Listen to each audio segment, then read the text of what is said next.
Bonjour tout le monde, nous voilà. On va essayer de voir la suite des chapitres, la suite des événements du dernier jour d'un condamné, des dernières heures du condamné. Le chapitre 25. Il est ramené à une cellule. Il était dans une chambre et on va le ramener dans une cellule.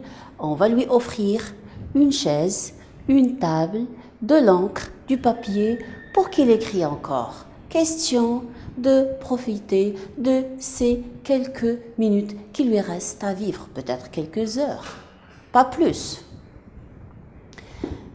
Mais il n'est pas seul. Cette fois, il n'est pas avec un autre condamné, il est avec un gendarme.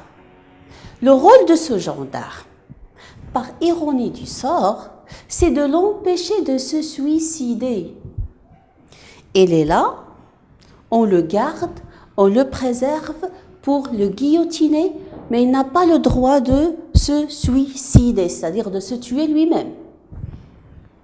Drôle de situation. Si on cherche sa mort, qu'on le laisse faire. Mais non, le gendarme est là pour le protéger, pour l'amener sain et sauf à la guillotine. Chapitre 26. Le narrateur écrit une lettre à sa petite fille de 3 ans. Il lui explique que c'était plus fort que lui. Il essaye de se trouver des prétextes et qu'il n'était pas le responsable s'il est orpheline à cet âge. C'est à cause de ce jugement, c'est à cause des hommes qui l'ont jugé, qu'il va abandonner ce petit enfant, cette fille si mignonne, toute seule. Dans l'attente de l'exécution, dans l'attente de l'exécution, c'est un effet terrible. Mais en même temps, il se dit, c'est seulement il y a un miracle, une chose extraordinaire qui épargne, qui sauve sa vie. Donc il veut vivre, cet homme. Ce n'est pas un suicidaire, c'est quelqu'un qui aime la vie, qui s'attache à la vie et qui veut vivre.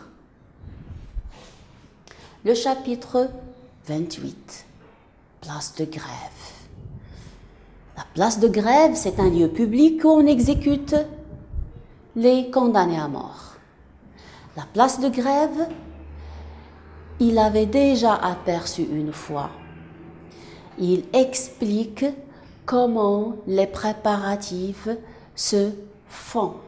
C'est-à-dire, on va essayer de graisser la guillotine, de voir si elle glisse facilement ou non. Il y a déjà les spectateurs qui sont là, qui attendent ce condamné qui va être décapité. Tout le monde va être là, les enfants, les hommes, les femmes. Ils attendent de voir cette scène où un homme perd sa tête, un être humain perd sa tête. Ils sont là en train de le regarder. Le chapitre 29.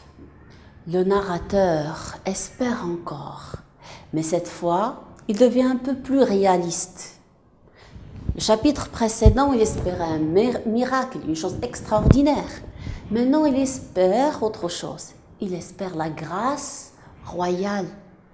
Il espère que le roi lui épargne la vie. Mais cette grâce n'arrive pas, et sûrement n'arrivera jamais. Le chapitre 30, le prêtre, l'homme de l'Église.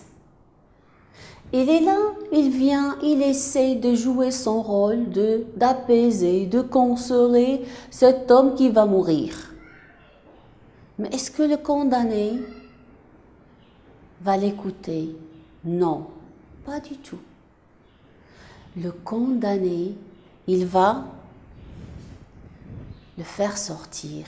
Il va le chasser en quelque sorte.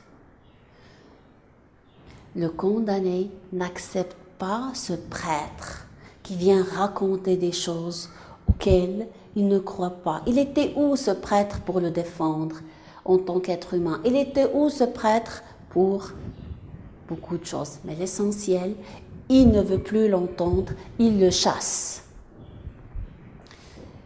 Le chapitre 31, par ironie du sort.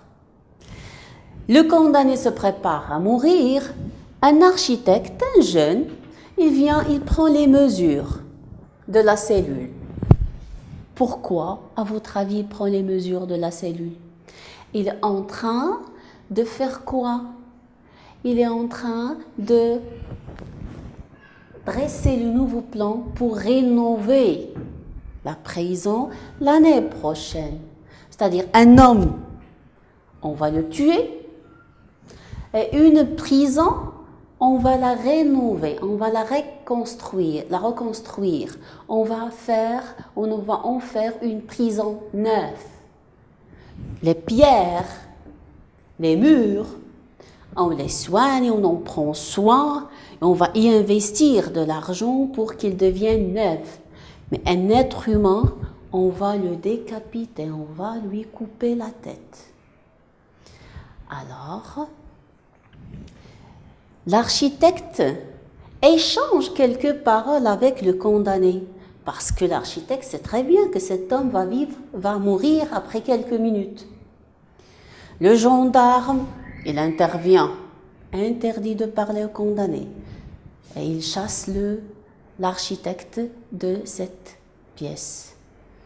Alors, jusque-là, à la prochaine. Merci.